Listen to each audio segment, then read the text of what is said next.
बनते हैं। लेकिन एक अद्भुत बात यह है, जो प्रत्येक वैदिक सनातनी हिंदू को और कम से कम हम सब लोगों को, जो आम्नाय पीठों से जुड़े हुए हम लोग हैं, हम सबों को यह ज्ञात होना अत्यंत आवश्यक है कि आजकल किसी भी स्थान के आगे पीठ या मठ ऐसा शब्द हम लोग सुनते हैं, उनकी बड़ी भारी लंबी चौड़ी लिस्ट है। कहीं भी पीठें बनी हुई हैं, कहीं भी मठ बने हुए हैं। शक्ति के संयोग से ही किसी भी स्थान का नाम पीठ होता है। जहां भगवती विद्यमान हो वह पीठ कहलाता है स्थान। और आम्नाय पीठ जो शंकराचार्य मठ हैं, वो ध्यान से सुनिए। अब तो बहुत से मतांतर के लोग अपने अपने आश्रम को पीठ या मठ ऐसा लिख लेते हैं, लेकिन वेदादि शास्त्रों में अगर हम लोग दृष्टिपात करें तो भगवान वेद ने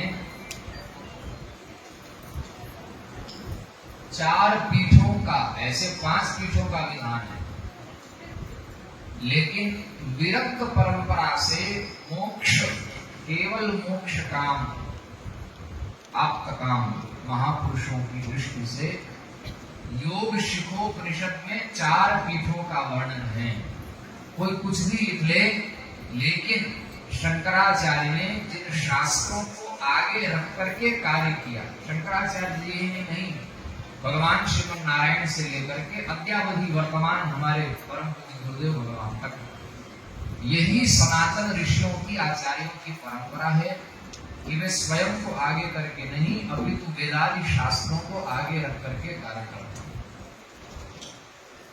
तो वेदादि शास्त्रों में प्रामाणिक पीठों की दृष्टि से अभी जो भूमंडल पर विद्यमान है, उनमें 4 ही पीठों का शास्त्रीय प्रमाण है।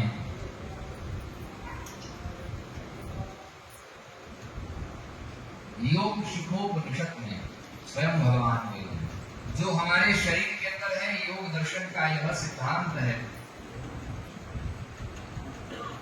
यह पिंडे तत् ब्रह्मांडे, जो इस पिंड के अंदर है वो ब्रह्मांड में, और जो कुछ इस ब्रह्मांड में है वो सब का सब इस हमारे पिंड के अंदर है। कोई वृक्ष मुसलमान आदि हो, वो कहेगा कि भाई हम गंगा यमुना सरस्वती आदि की महिमा को नहीं मानते, हम हिंदू नहीं है, लेकिन वो गंगा हमारे शरीर में ईड़ा नाड़ी के रूप में, यमुना पिंगला नाड़ी के रूप में, सरस्वती सुषुम्ना नाड़ी के रूप में है। और वो चंडिका को हम नहीं मानते, दुर्गा को नहीं मानते। कोई वृक्ष कोई अवैदिक कहे तो ध्यान से सुनिए, सिद्धेश्वरी तंत्र में समष्टि में जो पराम्बिका का स्वरूप है, आदि दैविक स्वरूप, उसको आध्यात्मिक धरातल पर सिद्धेश्वरी तंत्र में भगवान शिव उमा भगवती को कह रहे हैं कि आपका जो स्वरूप है वो क्या है। इड़ा पिंगला तुम सुषुम्ना च, गंगा को मत मानिए, लेकिन शरीर के अंदर की इड़ा को निकाल कर फेंक दीजिए, सुषुम्ना को निकाल कर फेंक दीजिए। अगर यमुना के महात्म्य को नहीं मानते, वो गंगा ही जो समष्टि रूप में बाहर गंगा में है, वो व्यष्टि रूप में, ईड़ा के रूप में हमारे शरीर में। जो समष्टि में सूर्य है वो नेत्र के रूप में हमारे इस पिंड के अंदर है। व्यष्टि समष्टि का संबंध है, उसको अलग नहीं किया जा सकता। और व्यष्टि को समष्टि से जोड़ना, इसी का नाम तो उपासना है, इसी का नाम तो सनातन धर्म है। व्यष्टि जीव समष्टि शिव से मिल जाए, मिलाने की विधा का नाम ही सनातन धर्म है। भाग कर नहीं जा सकते आप। तो सिद्धेश्वरी तंत्र में भगवान शिव कहते हैं, इड़ा पिंगला तुम सुषुम्ना चनाड़ी नमस्ते जगत तारिणी त्राहि दुर्गे।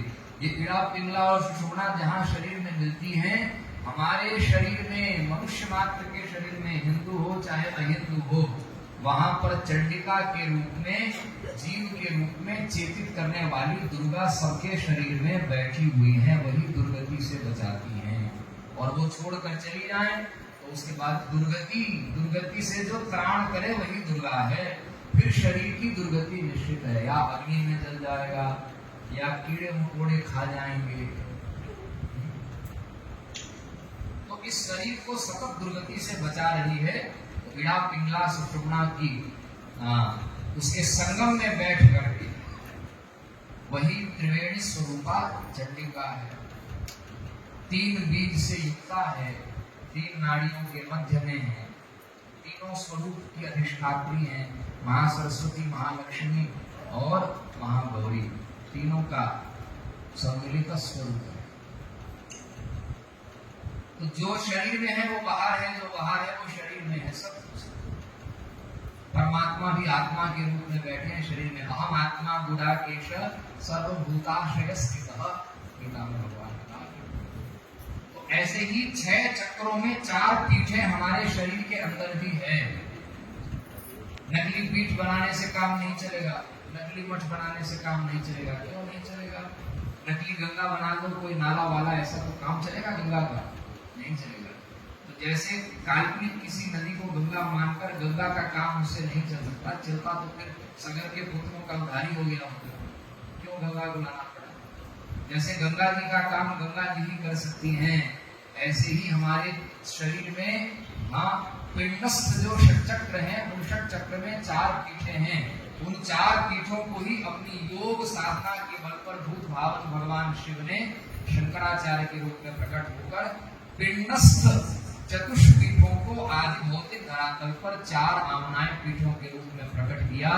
जैसे नकली गंगा से उद्धार नहीं हो सकता था सगर पुत्रों का, ऐसे ही अगर उद्धार होगा जीवों का तो प्रामाणिक आमनाय पीठों से ही हो सकता है, नकली पीठों से संभव।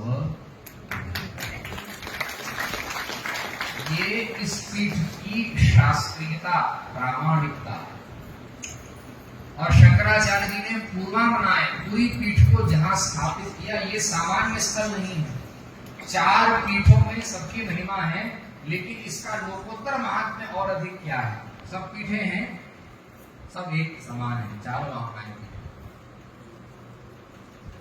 लेकिन इस पूरी पीठ का लोकोत्तर महात्म्य यह है सज्जनों, श्रीमद् देवी भागवत के 7वें स्कंद के 30वें अध्याय का 64वां श्लोक पढ़िए।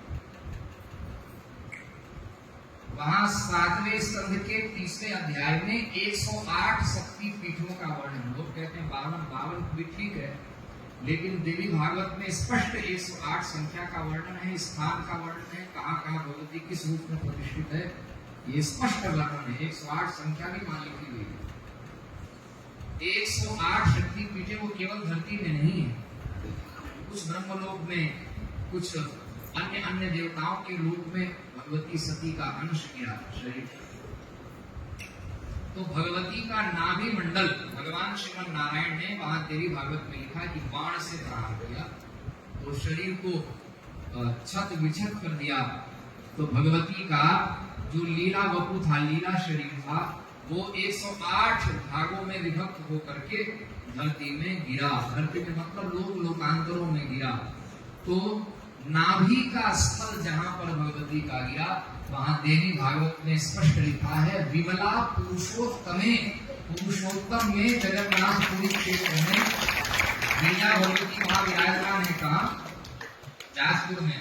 उनकी भी महिमा वो विमला ही है, लेकिन फिर भी इस बात को स्वीकार करना चाहिए, गर्भ से हम लोग मान लेंगे और भगवती जहाँ है वहां पर भगवती ही है, लेकिन फिर भी स्थान की महिमा है, शास्त्र की महिमा है, घटना की महिमा है, वचन की महिमा है।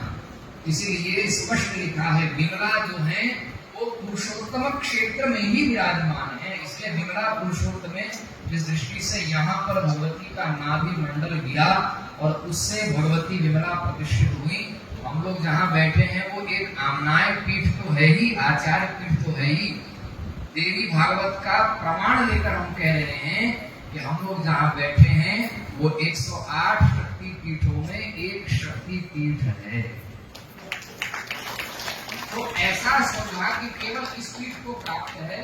शक्ति पीठ तो है, वहां पर भगवती कामाक्षी, भगवती शारदा है, भगवती पूर्णागिरी है, भगवती वाराही है, वो तो है। उधर भद्रकाली है द्वारिका में, वो सब शक्ति पीठ हैं, इसमें कोई संदेह नहीं है। लेकिन भगवती सती का एक अंग विशेष किस स्थल को प्राप्त हुआ हो, ऐसे 4 पीठों में ये पूरी पीठ ही है। इसलिए इस पूरी पीठ का और इस पूरी पीठ से हम सब भगवान की कृपा से जुड़े हुए लोगों का, हम लोगों के सौभाग्य का क्या है।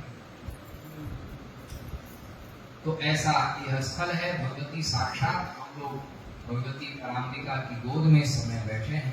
काशी में यही होता, मरने वाले को भगवती पार्वती अपनी गोद में ले लेती हैं और भगवान शंकर दक्षिण कान में तारक मंत्र का उपदेश दे देते हैं। ऐसे ही विमला सा महादेवी जगन्नाथस्तु भैरवः, भगवती भैरवी विमला जो जगन्नाथ और मुख्य रूप से भगवान बलभद्र की लादिनी शक्ति स्वरूपा हैं, वो भगवती उनकी गोद में हम लोगों को उन्होंने स्थान दे दिया है। और जब माँ की गोद में शिशु आ जाता है तो माँ उसको ऐसा सजा धजा देती है कि फिर पिताजी उसको उठाने के लिए मचल ही पड़ते हैं। इसलिए जो आज यहाँ भगवती की गोद में पहुंचा है वो निश्चित रूप से भगवान जगन्नाथ के लिए स्वीकार करने योग्य जीव है, इसमें कोई संदेह। और हम इसीलिए एक श्लोक बहुत पहले, बहुत सारे श्लोक ऐसे आते हैं फिर हम लिखते नहीं, कहीं तो भूल जाते हैं। तो भगवान जगन्नाथ जी के नील चक्र का दर्शन होता है 1 नंबर गेट से यहाँ पर, और वहां से भगवती का भी दर्शन होता है विमला जी का, और गुरुदेव जहाँ विराजते हैं उनकी खिड़की का भी दर्शन होता है। तो वहां पर एक श्लोक आया था, वो आधा याद रहा आधा भूल गया। तो जगत त्रयस्य संयोगम नाथ माते गुरु रीति, आगे की 2 पद भूल गए, अपने आप हुआ था कि कितना अद्भुत संयोग है। जगत शब्द की 3 शब्द के साथ ऐसी दिव्य प्रयुक्ति इस स्थान पर होती है। जब यहाँ खड़े हो जाए मुख्य द्वार के सामने, इधर जगन्नाथ जी का नीलचक्र दिखाई देता है। तो जगत त्रयस्य संयोगम, भगवान है तो जगन्नाथ है, हाँ, जगत के नाथ हैं, जगत नाथो जगन्नाथ, जगत के नाथ हैं तो जगन्नाथ हैं। और माता कौन है, तो जगन माता है, पूरे जगत की माता।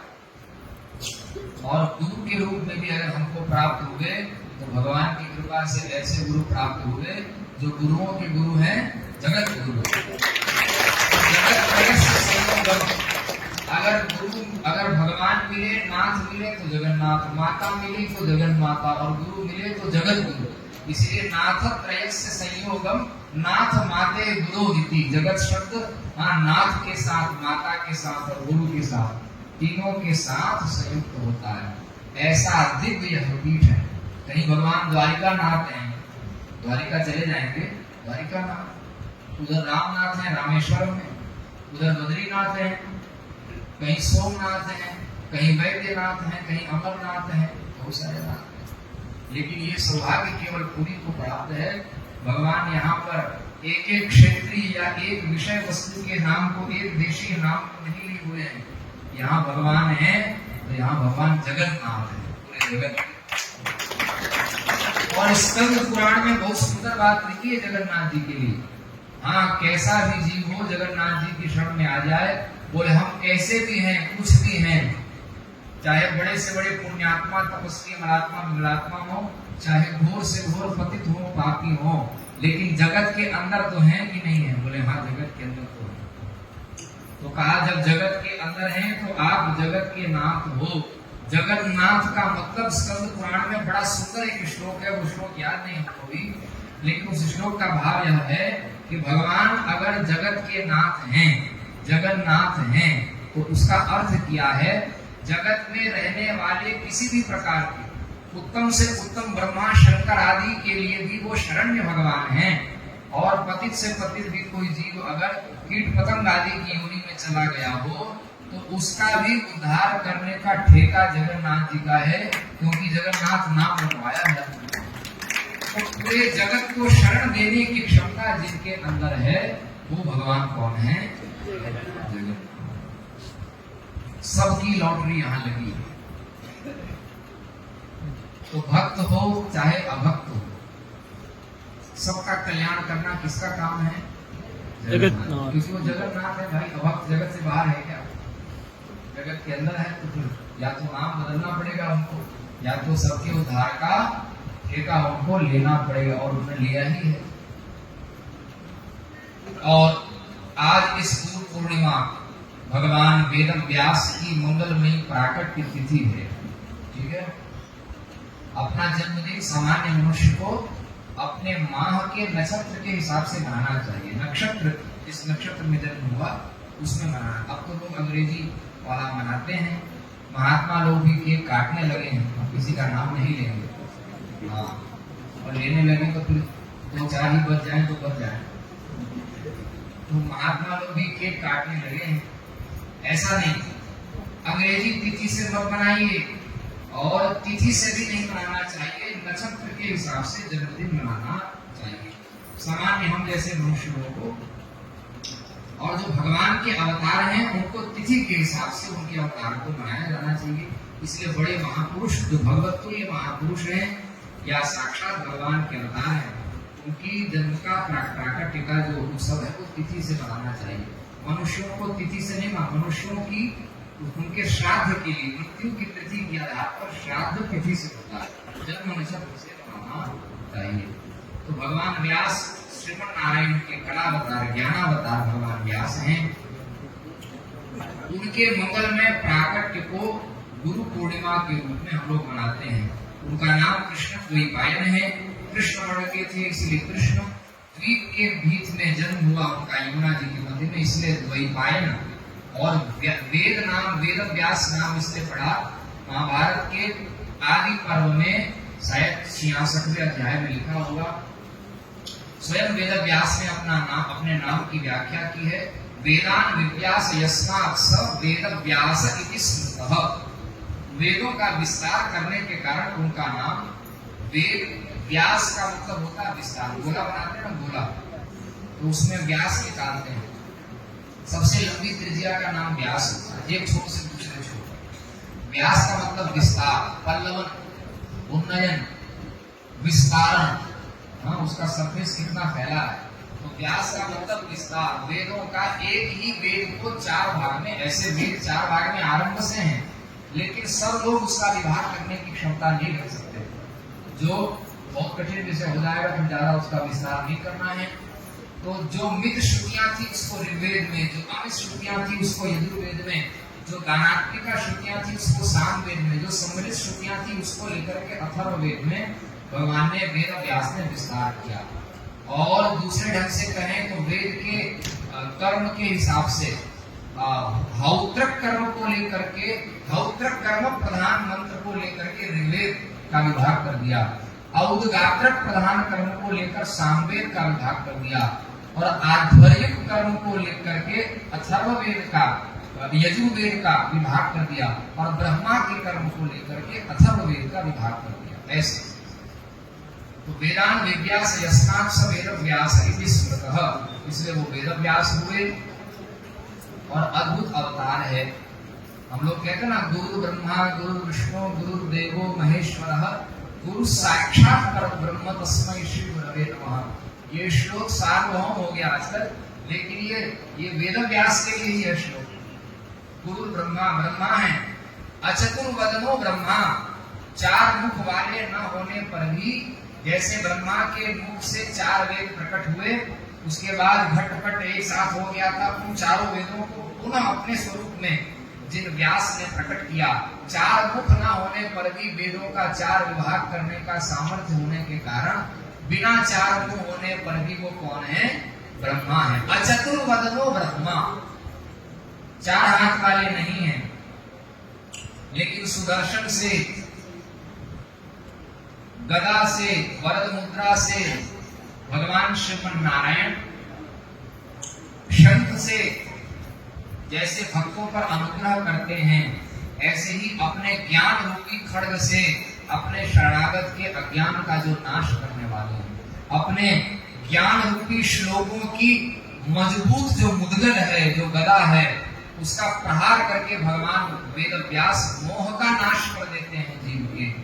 और जिस सुदर्शन से, ज्ञानात्मक सुदर्शन से क्या करते हैं? चिद्रक ग्रंथि का भेदन कर देते हैं। इसलिए 4 हाथ वाले न होने पर भी द्विबाहो अपरो हरिहि, दो हाथ वाले होने पर भी हरि है, नारायण है, और नारायण के अवतार तो है ही। और तीन नेत्र नहीं है, अभार लोचन शंभो, तीन नेत्र नहीं है फिर भी शंकर भी है। क्यों है? क्योंकि ज्ञान का तीसरा नेत्र वेद व्यास को प्राप्त है। इसीलिए कहा गया, जब अचतुर्बदनो ब्रह्मा द्विबाहो रपरो हरि अभालोचन शंभो भगवान बादरायण। भगवान व्यास ही ब्रह्मा है, भगवान व्यास ही विष्णु है, भगवान व्यास ही महेश्वर है। इसलिए भगवान व्यास के लिए ही कहा गया गुरु ब्रह्मा गुरु विष्णु गुरुदेवो महेश्वरः गुरु साक्षात परब्रह्म तस्मै श्री गुरवे नमः। उन वेद व्यास भगवान आज के दिन जिनका यज्ञोपवीत है, शिखा सूत्र संध्या वंदन षट्कर्म नित्य कर्म संपन्न जो ब्राह्मण है, उस ब्राह्मण को आज के दिन प्रणाम करने से, आज के दिन ब्राह्मणों की भी महिमा है, ब्राह्मण मात्र को प्रणाम करने से, ब्राह्मण मात्र का पूजन करने से आज के दिन वेद व्यास भगवान के पूजन करने का फल मिल जाता है। पुराणों में ऐसा लिखा। तो अपने घर में ब्राह्मण को बुलाकर चरण धोना चाहिए, पूजन करना चाहिए, कुछ बढ़िया भोजन पानी दक्षिणा लिफाफा देना चाहिए ब्राह्मण को। आपको मत देना, अपने लिए वकालत नहीं कर रहे। और हम लोग कितने सौभाग्यशाली हैं कि आज जो कथा करता है उसको तो व्यास जी कहते ही हैं, लेकिन शंकराचार्य कौन है? जैसे राजा ने किसी को कोई जागीर दे दी तो ठीक है, जागीर दे दी, एक एक पद दे दिया राजा ने। राजा के यहाँ परंपरा से वो नौकरी करता, जितने समय तक ऑन ड्यूटी है उतने समय तक वो अपने अधिकार का पालन करता। लेकिन राजा ने एक ऐसा व्यक्ति होता है जिसको अपना सारा अधिकार दिया हुआ होता है। वो कौन? उसका उत्तराधिकारी, उसका युवराज, उसका राजकुमार होता है। तो शंकराचार्य कौन है? तो यह बात हमें गर्व पूर्वक कहना है, और यह बात सत्य है, यह बात शास्त्रीय है। भगवान श्रीमन नारायण ने ब्रह्मा को, ब्रह्मा ने वशिष्ठ को, वशिष्ठ ने शक्ति को, शक्ति ने पराशर को, और पराशर ने व्यास को, और इन सभी आचार्यों ने परंपरा से शुकदेव को, फिर गौड़पाद को, फिर गोविंदपाद को, भगवान नारायण से लेकर व्यास वशिष्ठ जितने पूर्वाचार्य हुए, उन सबने अपने समग्र ज्ञान विज्ञान का, जैसे कि एक राजा लाड प्यार पूर्वक और प्रशिक्षण देकर अपना पूरा उत्तराधिकारित्व अपने किसको दे देता है? अपने सबसे प्रिय राजकुमार को, योग्य राजकुमार को दे देता है। ऐसे ही सारा साम्राज्य उसको संभालना है। ऐसे ही एक ज्ञान पीठ का जो साम्राज्य है, आध्यात्मिक साम्राज्य जो है, उसका सार्वभौम उत्तराधिकारी भगवान शंकराचार्य को ही इन पूर्वाचार्यों ने कलिकाल में बनाया है। इसलिए शंकराचार्य कलिकाल में सार्वभौम धर्म गुरु है, सार्वभौम जगत, समग्र वेद की परंपरा के, वेद के समग्र अंश के आचार्य शंकराचार्य। तो वेद व्यास की शैली में जो भागवत कहे, जो पुराण की कथा कहे, उसको तो व्यास जी बोलते ही। जब तक पंडित जी गद्दी में बैठे हैं तब तक व्यास जी। लेकिन ये पीठ है, ये जो गद्दी है, ये गद्दी, ये साक्षात व्यास की गद्दी है। अपना उत्तराधिकारी उन्होंने शंकराचार्य को बनाया, मूर्धाभिषिक्त उत्तराधिकारी हैं। तो हम लोग परम सौभाग्यशाली हैं आज इस पवित्र गुरु पूर्णिमा महापर्व के अवसर पर, जो वेद व्यास भगवान के प्राकट्य के कारण ही गुरु पूर्णिमा इस तिथि को कहा गया। उन वेद व्यास भगवान के प्राकट्य महोत्सव के दिन की महिमा पुराण में इतनी लिखी है कि व्यास इतने अधिक विस्तृत हो जाते हैं उस दिन कि कुलीन ब्राह्मण मात्र उस दिन वेद व्यास का स्वरूप हो जाता है। जब कुलीन ब्राह्मण मात्र वेद व्यास का स्वरूप आज की तिथि में हो जाता है, तब विचार करिए वेद व्यास के उत्तराधिकारी के रूप में इस समय में धरती में जो उनके लाडले प्यारे, नाद परंपरा के उनके पुत्र ही हैं। और पुत्र क्या, साक्षात वेद व्यास का स्वरूप ही। जितने पूर्वाचार्य हुए श्रीमन नारायण तक, इन सभी आचार्यों के स्वरूप ही आचार्य हमें आज इस गुरु पूर्णिमा के दिन दर्शन देंगे तो हम लोगों के सौभाग्य की प्रशंसा आज देवता लोग भी कर रहे हैं। इसमें कोई संदेह, ये सार्वभौम उत्तराधिकारी है। और वेदों का जो अंतिम तात्पर्य है वो अद्वैत में चरितार्थ है। शंकराचार्य जी ने इन आम्नाय पीठों के माध्यम से किसी मत का प्रसार नहीं किया। बहुत बार लोग बोलते हैं न्याय मत, सांख्य मत, योग मत, ऐसे ही बहुत बार लोग क्या कहते हैं शांकर मत। ये शांकर मत शब्द भी बड़ा भ्रामक। शंकराचार्य जी का अपना पृथक से कोई मत ही नहीं, और मत अगर कहा भी जाता है तो वेदादि शास्त्रों का जो मत है वही भगवत पाद का मत।